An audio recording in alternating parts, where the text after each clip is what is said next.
Perfect families don't exist.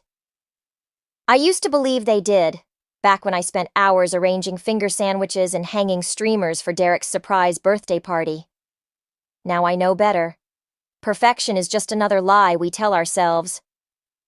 I remember pressing my palm against the kitchen counter, fighting off a wave of dizziness. 3 days of preparation had left me running on coffee and determination.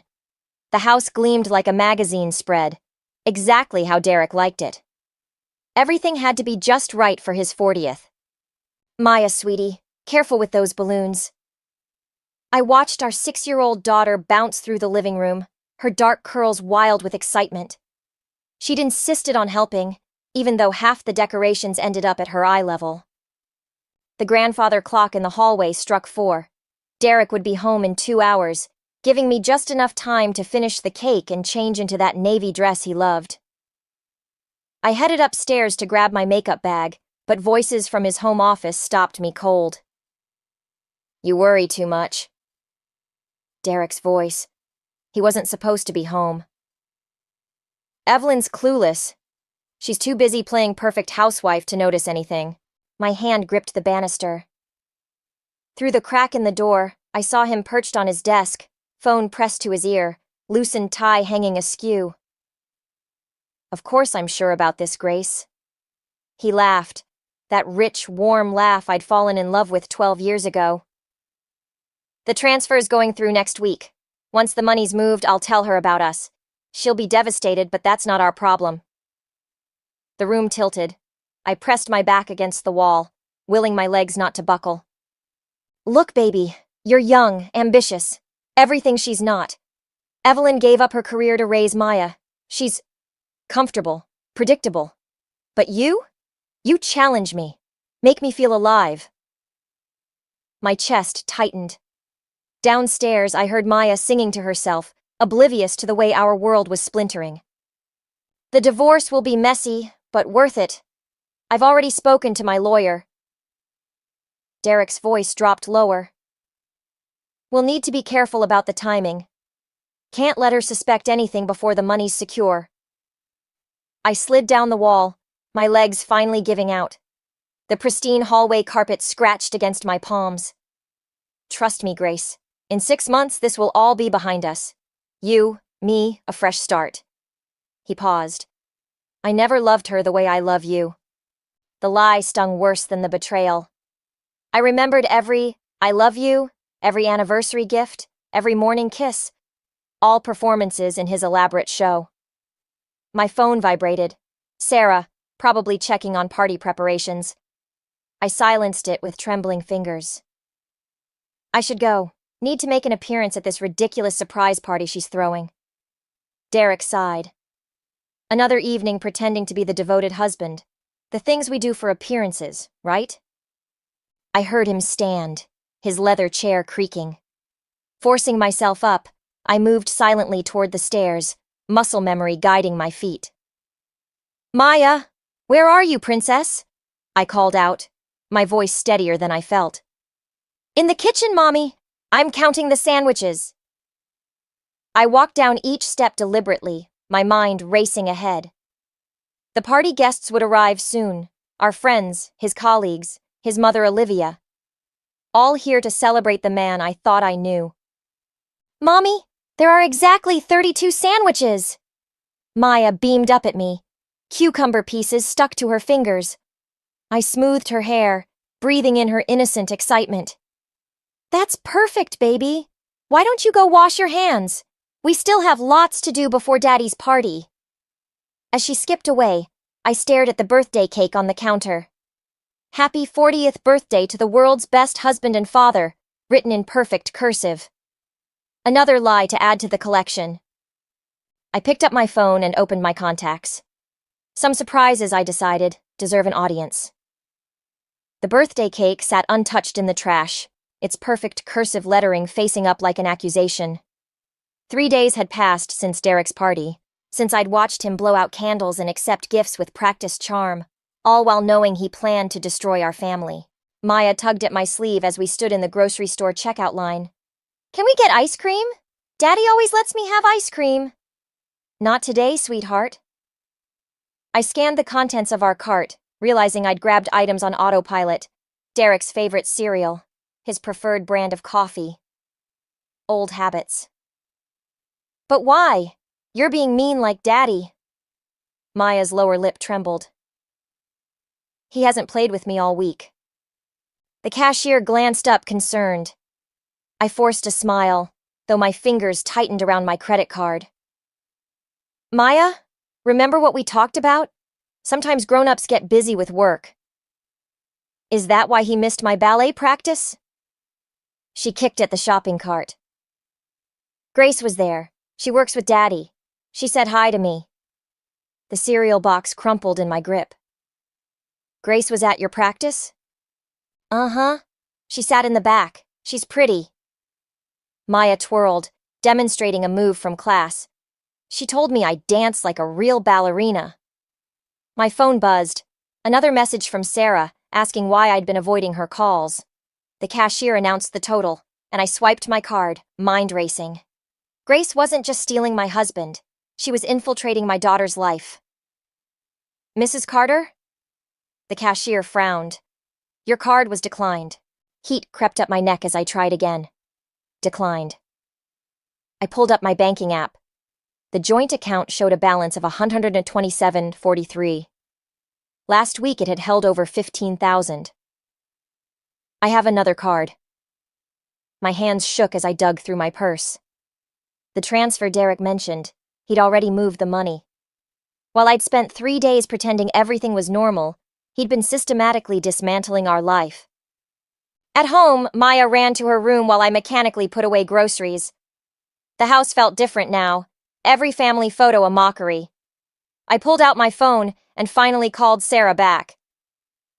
Where have you been? She demanded. I've been worried sick. I need a favor. My voice sounded strange, distant. Can you watch Maya tonight? I have some research to do. Research? Evelyn, what's going on? You've been acting weird since Derek's party. I opened my laptop, pulling up our investment accounts. All empty. Nothing's wrong. I just need a few hours alone. Bull! Sarah's tone sharpened. I've known you for 15 years. You're a terrible liar. A notification popped up. An email from Maya's ballet studio confirming next month's tuition payment. Money I no longer had access to. He's leaving me. The words fell like stones. Derek's having an affair with a woman named Grace. He's emptied our accounts. My voice cracked. He's been planning this for months. Silence stretched across the line. Then, I'll be there in 20 minutes. Don't do anything until I arrive. I hung up and walked to Maya's room. She sat on her bed, hugging the teddy bear Derek had given her last Christmas. Mommy, are you crying? No, baby. I wiped my cheeks. Just thinking about how much I love you. More than Daddy loves Grace? The question hit like a physical blow. I sat beside her, pulling her close. What do you mean? I heard Daddy tell Grace he loves her. At ballet. Maya's voice was small. Is that why he doesn't play with me anymore? In that moment, something inside me hardened. Derek could destroy our marriage, empty our accounts, replace me with a younger woman. But watching our daughter's innocence crack under the weight of his betrayal, that demanded more than passive acceptance. I kissed Maya's forehead. How about we call Aunt Sarah? She's coming over to play while Mommy takes care of some grown-up things. Will everything be okay? I thought of the birthday party, of Derek's laughter on the phone with Grace, of our drained bank accounts, of Grace showing up at my daughter's ballet practice like she belonged there. Yes, baby. I smoothed her hair. Everything will be exactly as it should be. Private investigators don't come cheap, but neither does divorce. I sat across from Marcus Reed in his dimly lit office, studying the manila envelope between us. My wedding ring caught the light as I reached for it. Mrs. Carter, are you sure you want to see these? His voice carried the weight of 20 years watching marriages implode. sometimes knowing less. I need everything. The envelope felt heavy in my hands. Bank statements, phone records, photos, whatever you found. He nodded, sliding a USB drive across his desk. The financial trail was extensive. Your husband's been moving money through shell companies for months. The account in Grace Miller's name received regular transfers starting last year. When I'd suggested returning to work, Derek had insisted we didn't need the money. When I'd mentioned feeling isolated, he'd bought me a gym membership I never used. There's something else. Marcus hesitated. Miss Miller isn't just a colleague. She's been positioned to take over your husband's department after his upcoming promotion. A promotion he never mentioned to you. The promotion I'd helped him prepare for, spending weeks rehearsing interview questions. They planned this together. The photos are time-stamped. Regular meetings at the Riverside Hotel, business trips that weren't business-related. He tapped the envelope. But it's the financial documents that'll help your lawyer. He's been systematically hiding assets. I opened the envelope, and my carefully constructed numbness cracked. Derek and Grace, entering hotel elevators, sharing intimate dinners. A photo of them in the park with Maya. My daughter perched on Grace's hip, Derek's hand on Grace's waist. The date stamp showed it was taken during my mother's funeral. My phone buzzed. Derek's face appeared on screen, probably calling about being late for dinner again. I declined the call. There's one more thing. Marcus pulled out another document. Miss Miller has a history. 3 previous workplace relationships with married executives, all ending in divorces. She's strategic. A pattern, not love, but calculation. The nausea I'd been fighting rose again. Your husband's company has strict policies about workplace relationships, especially between supervisors and subordinates. Marcus's tone shifted. The promotion announcement is scheduled for next week. The timing isn't accidental. My phone buzzed again. A text from Derek. Working late, don't wait up. Kiss Maya goodnight for me. I thought of Maya at ballet, Grace watching from the shadows, of Derek's empty chair at my mother's funeral while he played happy families with his mistress, of 12 years of memories tainted by lies. What would happen, I heard myself ask, if evidence of their relationship reached the board before the promotion announcement? Marcus leaned back. Hypothetically, both would face disciplinary action. The promotion would likely go to another candidate. Their professional reputations would suffer significantly. I stood, gathering the evidence of my unraveling life. Thank you, Mr. Reed. You've been very thorough. Mrs. Carter. He stopped me at the door. Whatever you're planning, remember that revenge can backfire. Make sure you're protected first. Outside, the evening air felt thick with possibility. I checked my phone. 3 missed calls from Sarah, a text from Derek's mother Olivia asking about Sunday dinner, and an email from Maya's ballet studio. The quarterly showcase was next week. Derek had promised to attend. I drove to Sarah's house, where Maya was having a play date. Through the window, I watched her laughing with Sarah's daughters, innocent of the storm gathering around her. Sarah appeared beside me on the porch. Well? She asked. I handed her the envelope. He's been planning this for over a year. The affair, the promotion, all of it. Grace isn't just his mistress. She's his ticket to the executive floor. Sarah flipped through the photos, her expression darkening. That bastard. The park photo, during Anne's funeral, I'll kill him myself. No. I took back the envelope, my decision crystallizing. I have a better idea. The board meeting is next Thursday, the same day as Maya's showcase. Evelyn. He'll have to choose. I smiled, feeling the last traces of the perfect wife falling away. His daughter's performance or his precious promotion. Either way, Grace will be there to watch it all fall apart. The sun set behind Sarah's house, casting long shadows across the lawn where our daughters played. In my purse, the The USB drive felt like a loaded gun. Sunday dinner at Olivia's house had always been sacred. Now, watching Derek charm his mother with stories about work, I wondered how I'd never noticed the performance behind his smile. The same smile he'd worn while telling Grace he loved her.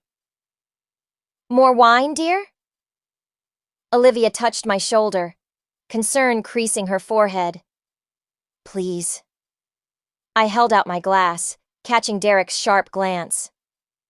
He knew I rarely drank at family gatherings. Maya pushed her peas around her plate. "Daddy, will you come to my showcase? I have a solo." "Of course, princess." Derek reached across the table to squeeze her hand. "I wouldn't miss it." "Like you didn't miss her last 3 performances?" The words slipped out before I could stop them. Silence descended. Olivia's silverware clinked against her plate. "I had important meetings," Derek said smoothly. "But Thursday's different. I've cleared my schedule completely." Liar. The board meeting was Thursday. I'd memorized every detail from Marcus's files, the promotion announcement, the press release already drafted with Derek and Grace's names. "Actually," Olivia set down her wine glass, "I ran into Grace Miller at the grocery store yesterday. Lovely girl. She mentioned something about a big presentation Thursday." Derek's fork paused halfway to his mouth. I watched color drain from his face. "Grace?" Maya perked up. "She's nice. She watches me at ballet sometimes." Olivia's eyebrows rose. "Does she now? I should check my emails." Derek stood abruptly, pulling out his phone. "Work never stops, you know how it is." "Sit down, Derek." Olivia's voice carried an edge I'd never heard before. "Family dinner isn't over." He sat, but his leg bounced under the table. I felt the vibration through the floorboards. "Maya, sweetheart," Olivia smiled at our daughter, "why don't you show me that new drawing in your backpack? The one you did at school?" Once Maya left the room, Olivia turned to her son. "Would you like to explain why your colleague is attending my granddaughter's ballet practices?" "Mother. Or shall we discuss the lipstick on your collar last month? The one you said came from bumping into a coworker." Olivia's hands trembled slightly as she folded her napkin. "I may be old, Derek, but I'm not blind." I stared at my mother-in-law, pieces clicking into place. She'd known. All this time she'd known. "It's not what you think," Derek started, but Olivia cut him off. "Don't insult my intelligence." She turned to me. "Evelyn, dear, how long have you known?" The weight of the USB drive in my purse seemed to double. "Since his birthday party." Derek's head snapped toward me. "What?" "I heard you on the phone with her."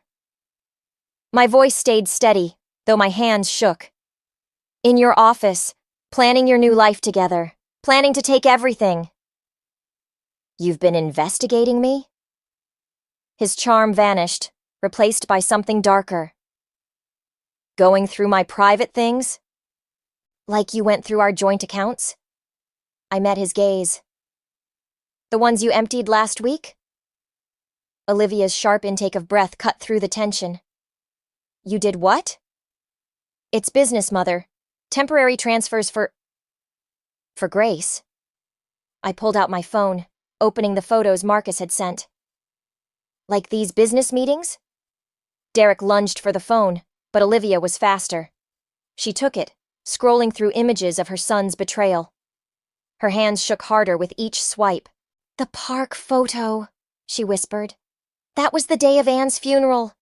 Your wife was burying her mother, and you were—" She couldn't finish.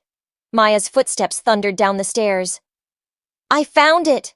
Want to see my drawing?" "Of course, darling." Olivia's voice wavered as she handed back my phone. Derek was just leaving. "But dinner's not finished," Maya protested. "Daddy has an important meeting," I said, the familiar lie tasting bitter. "With Grace." Derek stood, straightening his jacket. "This isn't over." No, I agreed, thinking of Thursday's looming choice, Maya's showcase or his precious promotion. It's just beginning. After he left, Olivia reached across the table and gripped my hand. In her eyes, I saw the same steel I'd been finding in myself. Whatever you're planning, she whispered, make it count. 3 days before Maya's showcase, I found Grace waiting outside our house. She leaned against her sleek BMW, designer sunglasses hiding her eyes, looking every bit the executive Derek wanted her to be. We need to talk. Her voice carried the confidence of someone used to getting her way. About Thursday, I glanced at Maya's bedroom window, grateful she was at school. There's nothing to discuss. Derek told me about Sunday dinner. She followed me to the front door. About the photos, about your investigation.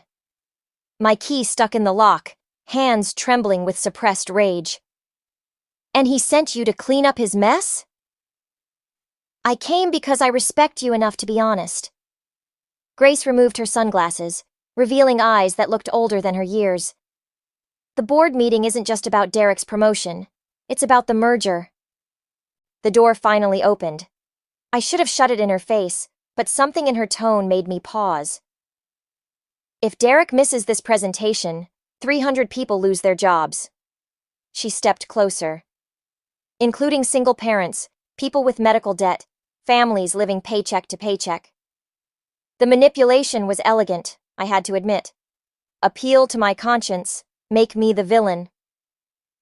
Maya's showcase starts at 4. I met her gaze. The board meeting's at 4:30. He could make both. We both know he can't. Grace's perfectly manicured fingers traced the doorframe. Just like we both know you're planning something. The question is, are you willing to hurt innocent people to punish Derek? My phone buzzed. A text from Maya's ballet teacher about costume measurements. Such a normal thing, in this surreal moment. Did you know? The question escaped before I could stop it. About his mother's funeral? Grace flinched. That was different times. Things weren't serious then. They were serious to my 6-year-old daughter, watching her grandmother being buried while her father played Happy Families with you in the park. I never meant... To what? To help him drain our accounts? To show up at my daughter's ballet practices like some twisted replacement mother? The accounts were his idea. Her composure cracked slightly. He said you were financially irresponsible, that you'd waste everything on... I laughed, harsh and hollow. And you believed him? Did the other wives waste money too? The ones before me? Color drained from her face. What are you talking about? Marcus Reed sends his regards. I pulled out my phone, showing her the investigator's report. 3 executives, 3 divorces. You have a type, Grace, or maybe just a strategy. She stepped back, mask slipping further. Those were different. Save it. I opened the door wider. Want to come in? See what a wasteful housewife does with her husband's money? The home-cooked meals, the children's books, the family photos? I didn't come here to fight. No, you came to manipulate me, to protect your investment. I smiled, feeling strangely calm. But here's what you don't understand. I stopped caring about Derek's career the moment he missed his daughter's tears at ballet practice, the moment he chose you over her. The merger is your problem now. I checked my watch. I have to pick up Maya's costume. She's playing the lead fairy on Thursday. Derek knows where to find us if he decides 300 jobs matter more than his daughter's heart. Grace put her sunglasses back on, armor restored. You're making a mistake. No. I watched her retreat to her BMW. I'm making a choice. Something Derek never had the courage to do honestly. After she left, I sat in Maya's room, surrounded by ballet shoes and fairy wings. My phone lit up with a message from Olivia. Grace just called Derek. Whatever happens Thursday, I'm with you. I picked up Maya's costume, silver sequins catching the light. 300 jobs, Derek's promotion, Grace's carefully laid plans, all hanging on one father's choice to watch his daughter dance. The stage was set. Now we would see what kind of man Derek really was when everything he'd built came down to a single moment of truth. Thursday arrived with the weight of inevitability. I sat in Maya's dressing room, pinning silver wings to her costume while other mothers chatted about summer plans and dance camps. Their normalcy felt like a foreign language. "Is Daddy here yet?" Maya twisted in her fairy dress, eyes searching the crowded room. He promised.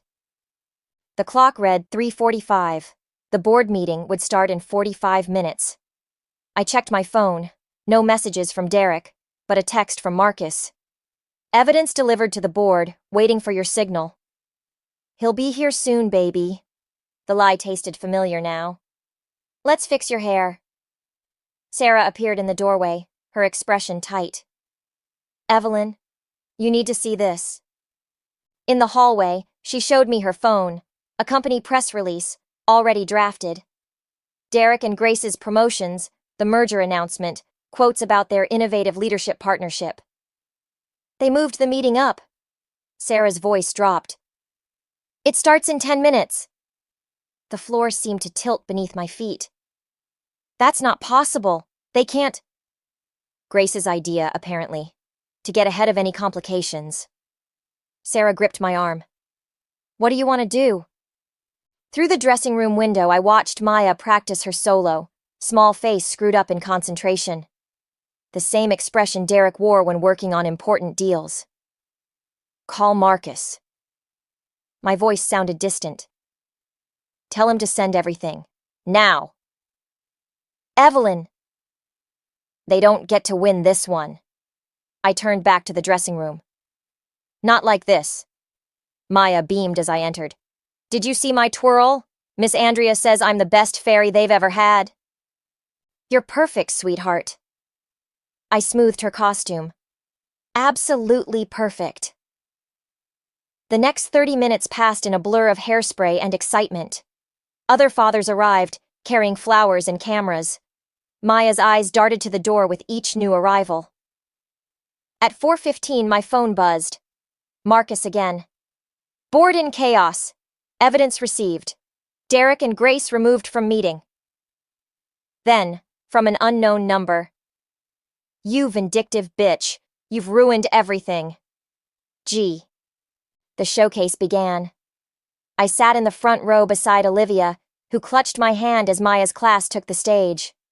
The empty seat beside us felt like a wound. "He's not coming, is he?" Olivia whispered. Before I could answer, the emergency exit door creaked open. Derek slipped in, tie askew, face ashen. Our eyes met across the darkened auditorium. In that moment, I saw everything.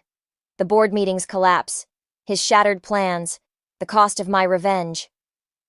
Maya spotted him too.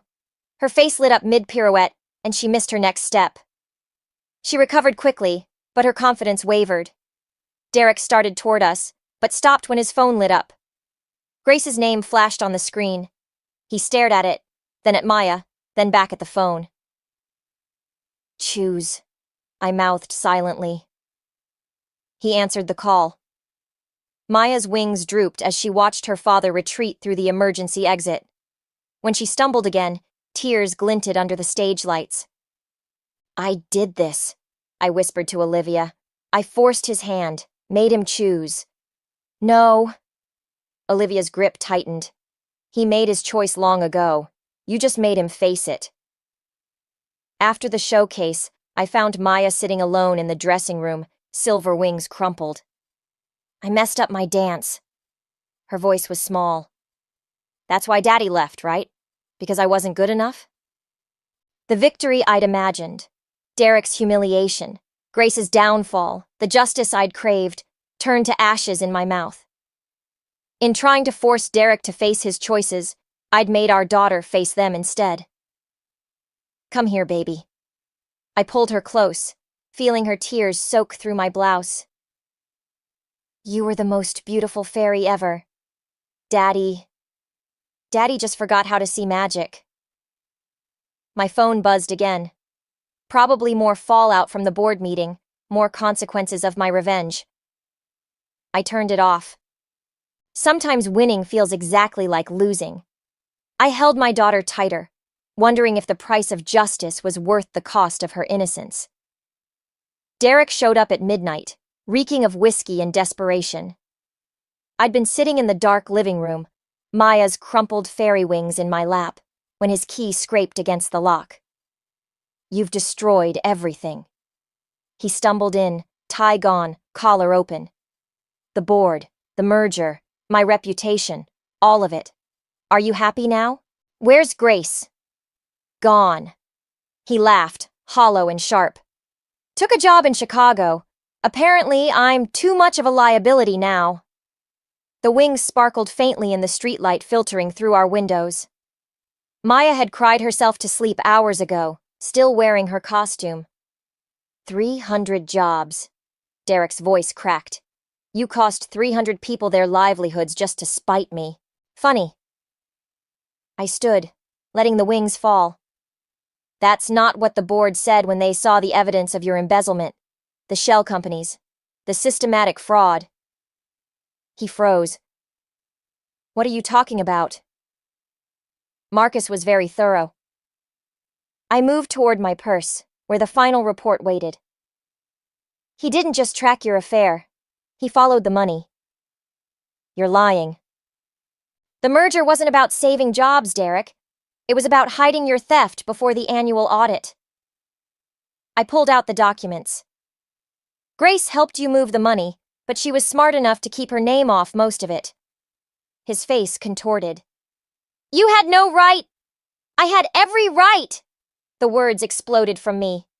You took everything, our savings, our future, our daughter's trust fund. What was I supposed to do? Watch you destroy Maya's life too? Maya. He deflated slightly. I need to explain to her why I left. Make her understand. Understand what? I stepped between him and the stairs. That her dance didn't matter as much as your girlfriend? That Daddy chose a phone call over his daughter's tears? He lunged forward, grabbing my arm. You forced that choice. You and your vindictive little scheme. Derek? Maya's small voice froze us both. She stood on the stairs in her rumpled fairy costume, eyes wide. Why are you hurting Mommy? He released me instantly. Princess, I would never. You missed my dance. Her voice trembled. You promised, but you left. Grace says promises don't matter anymore. Grace talks to you? The whiskey seemed to evaporate from his system. When? At ballet. She says she'll be my new mommy soon. Maya clutched her stuffed rabbit tighter. But I don't want a new mommy. I want you to keep your promises. Derek staggered back like he'd been struck. Maya, baby, that's not. I filed for divorce this morning. I kept my voice steady. Full custody. The evidence of fraud goes to the police tomorrow unless you sign. You can't. Choose, Derek.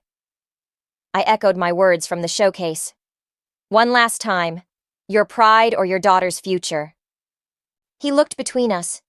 Maya on the stairs, still wearing the costume he'd missed seeing on stage, and me with the papers that could destroy him. Daddy? Maya's voice was so small. Can you fix my wings? They got broken when you left. Something in Derek crumbled. He sank onto the couch, head in his hands. I'm sorry, he whispered. I'm so sorry. But Maya had already turned away, padding back upstairs. Her door clicked shut with quiet finality. I placed the divorce papers on the coffee table. You have until morning. After that, the board gets everything. You've won, Evelyn. He looked up, and for the first time, I saw the man behind the charm. Small, scared, broken. Just tell Maya I'm sorry. No. I gathered the fallen fairy wings. You'll tell her yourself, every other weekend, if you sign. Or you'll tell her from prison. Your choice. As I climbed the stairs to comfort our daughter, I heard him crying. Not the calculated tears he'd used to manipulate me for years, but real, raw sobs of a man facing the consequences of his choices. Revenge, I realized, didn't taste like victory. It tasted like fairy wings and broken promises, like a little girl learning too soon that even magic can't make someone love you enough to stay. The divorce papers lay signed on my lawyer's desk, but it was the smaller envelope beside them that held my attention. Inside, a check from the board. Compensation for whistleblowing on Derek's fraud. Enough money to restart our lives, to replace everything he'd stolen. I didn't touch it. The funds will be frozen if you don't accept, my lawyer warned. The board wants this settled quietly. Through his office window, I watched Maya in the waiting room, showing Sarah her newest ballet moves. She'd stopped asking about Grace after the showcase, stopped waiting by the window during Derek's scheduled visits. What about the other families? I traced the check's edges. The ones who almost lost their jobs because of Derek's schemes? The merger's still happening, under new leadership. No jobs lost. He shuffled papers. You could consider this your reward for preventing a larger disaster. Reward. As if exposing Derek's betrayal had been about money rather than truth. About revenge rather than protection. The office door cracked open.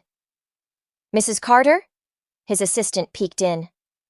Mr. Carter's mother is here. She's quite insistent about speaking with you. Olivia swept in before I could refuse, her usual elegance tempered by exhaustion. I'll make this brief. She placed a familiar jewelry box on the desk. Derek's grandmother's pearls. He wanted Maya to have them someday. Olivia, I'm not giving them to him or that woman. Her voice cracked slightly. They belong to Maya, to your family. We're not family anymore. No. She opened the box, revealing the pearls I'd worn at my wedding. But you're still the daughter I chose. The mother who protected my granddaughter when my son wouldn't. In the waiting room, Maya attempted a pirouette, giggling as Sarah steadied her. No trace remained of the heartbroken fairy from the showcase. The check, I decided, pushing it toward my lawyer. Send it to the company's Employee Assistance Fund, anonymously. Evelyn, that money is yours. No. I stood, gathering my coat. It's the price of revenge. Maya deserves better than that legacy. Olivia touched my arm. Derek asked about her again. He's different now. Humbled. Good. I picked up the pearls. Maybe he'll keep his next supervised visit. Show Maya that some promises can be rebuilt. In the waiting room, Maya ran to me. Mommy, Aunt Sarah says we can get ice cream. Can we? Actually, Olivia stepped forward. I was hoping you both might join me for lunch. If that's all right? Maya looked to me for permission, her trust a weight heavier than any pearl necklace. Your choice, baby. I smoothed her hair. Whatever you want. She considered this, then took both our hands. Can we get pizza? Daddy always said it wasn't proper for lunch, but pizza sounds perfect. Olivia squeezed her hand. Sometimes improper things turn out to be exactly right. As we left the lawyer's office, Sarah caught my eye. You okay? I thought of the unsigned check, of Derek's grandmother's pearls, of Maya learning to dance without watching the door for her father, of revenge giving way to something quieter but stronger, the power to choose our own path forward. We will be. I watched Maya skip ahead with Olivia. Sometimes broken promises make room for better ones. Later that night, I found Maya in her room, attempting to repair her fairy wings with tape and determination. Need help? I sat beside her, examining the crumpled silver. They'll never be perfect again. She frowned at the creases. But maybe they can be different perfect.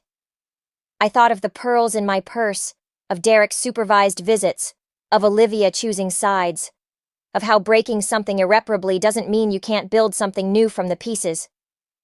Different perfect, I agreed, helping her smooth a stubborn fold. That's exactly what they'll be.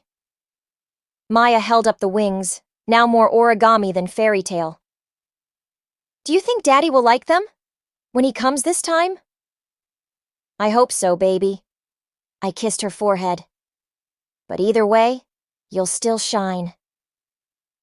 The wings sparkled in her lamplight, their imperfect angles catching the glow like broken stars finding new constellations.